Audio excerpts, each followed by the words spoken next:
सभी श्रोतागणों को मेरा प्यार भरा नमस्कार। आज फिर से हाजिर हूँ आपके समक्ष एक नई कहानी लेकर, जिसका शीर्षक है डेरा बाबा भड़वाक सिंह, मैड़ी, जिला ऊना, हिमाचल प्रदेश। देश में खूबसूरती के लिहाज से जाना जाने वाला हिमाचल प्रदेश विश्व विख्यात है।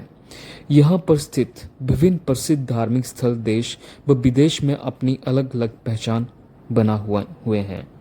प्रदेश के विभिन्न धार्मिक स्थलों में से एक है जिला ऊना में डेरा बाबा भड़वाक सिंह का पवित्र स्थान मैड़ी, जहां पर डेरा बाबा भड़वाक सिंह के दरबार में बुरी आत्माओं व मानसिक विकारों से मुक्ति मिलती है। ये उपमंडल अम्ब के मुख्यालय से लगभग 10 किलोमीटर की दूरी पर जंगल के मध्य में स्थित है, जिसे मैड़ी के नाम से जाना जाता है। ये एक अत्यंत सुंदर, शांत व रमणीय स्थान है। उत्तर भारत का प्रसिद्ध बाबा भड़वाक सिंह की तपोस्थली मैड़ी ऊना से 42 किलोमीटर दूर है। इसकी गणना उत्तर भारत के प्रसिद्ध तीर्थ स्थलों के रूप में की जाती है। ये पवित्र स्थान सोडी संत बाबा भड़वाक सिंह की तपोस्थली है।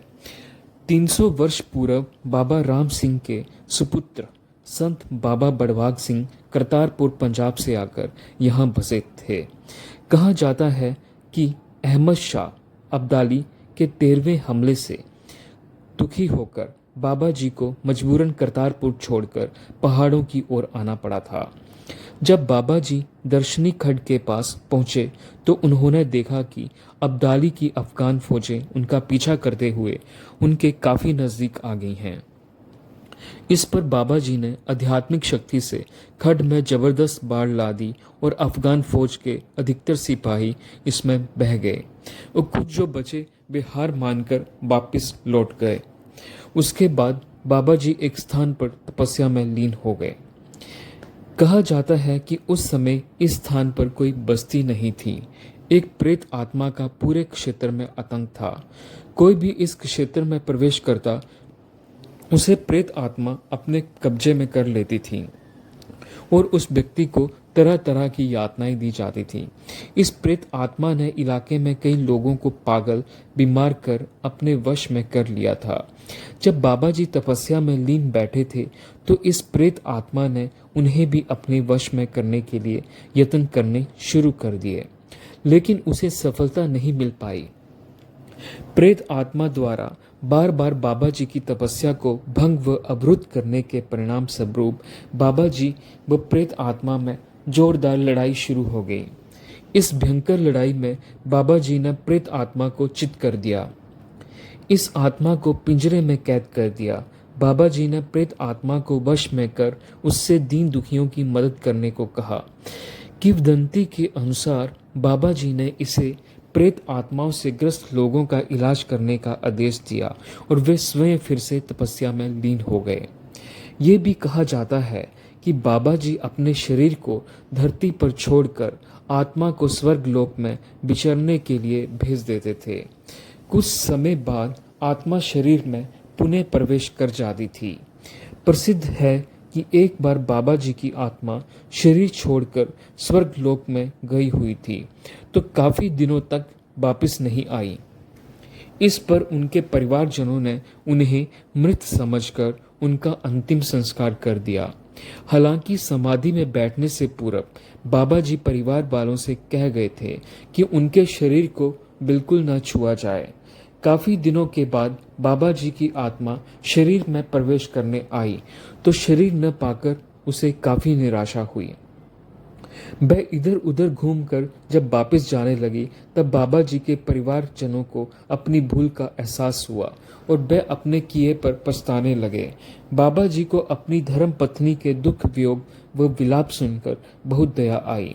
तब उन्होंने धर्म पत्नी को रोज मिलने का वचन इस शर्त पर दिया कि वह रोज गोबर लीपा करेंगी और जब तक गोबर नहीं सूखेगा तब तक उनकी बाबा जी की आत्मा उसके धर्म पत्नी के संग रहेगी।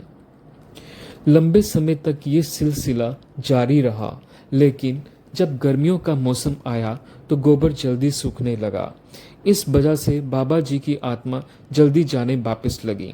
उनकी पत्नी से ये बिछोड़ा सहन नहीं हुआ। इसलिए उन्होंने एक दिन बाबा जी की आत्मा को अपने पास लंबे समय तक रखने की युक्ति बनाई, जिसके अंतर्गत उन्होंने गोबर में ऐसा पदार्थ डाला कि जिससे गोबर काफी समय तक नम रह सकता था।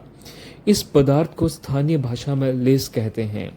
बाबा जी की आत्मा अपनी धर्म पत्नी के इस कर्म को देखकर काफी क्षुब्ध हो गई और उन्होंने ये फैसला लिया कि वे आगे से अपनी धर्म पत्नी के साथ कभी नहीं मिलेंगे।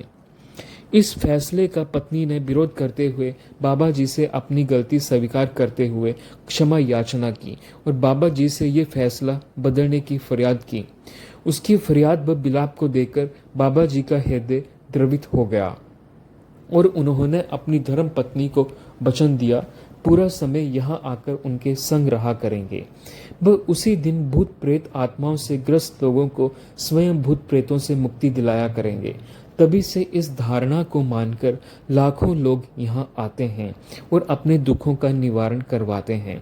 जिस स्थान पर गुरुद्वारा स्थित है उसे मैड़ी कहा जाता है तथा जिस स्थान पर बाबा जी की तपस्या की थी उसे मंजी साहब कहा जाता है। हर वर्ष होली के दिन मैड़ी में 10 दिवसीय मेला लगाया जाता है। समूचे उत्तर भारत, पंजाब, हरियाणा, दिल्ली, राजस्थान, मध्य प्रदेश, उत्तर प्रदेश आदि राज्यों से व देश के अन्य भागों से 15 लाख के लगभग लोग भूत प्रेत आत्माओं से छुटकारा पाने के लिए यहाँ आते हैं। बाहर से आए लोग टोलियों में बैठ जाते हैं और फिर उनका इलाज किया जाता है। जो लोग भूत प्रेत आत्माओं को निकालने का काम करते हैं उन्हें मसंद कहा जाता है, जबकि भूत प्रेत आत्माओं से ग्रस्त को डोली कहा जाता है।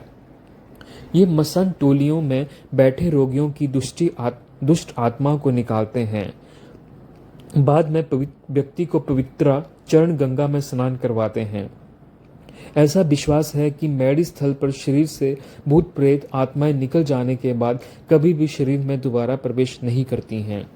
इस धार्मिक स्थल का सारा कार्य एक कमेटी की देखरेख में काफी मुस्तैदी से किया जाता है। यहाँ आने वाले भक्तों के ठहरने के लिए 4 मंजिला सराय का निर्माण करवाया गया है, जिसमें सभी भक्तों को मुफ्त लंगर दिया जाता है। मेले के दौरान कानून एवं व्यवस्था को बनाए रखने के लिए जिला प्रशासन खूब मेहनत करता है। उम्मीद करता हूँ दोस्तों आपको मेरी कहानी पसंद आई होगी। कृपया मेरे चैनल को सब्सक्राइब करें और वीडियो को अवश्य ही शेयर कीजिएगा। साथ ही साथ बेल आइकन प्रेस करना ना भूलिएगा।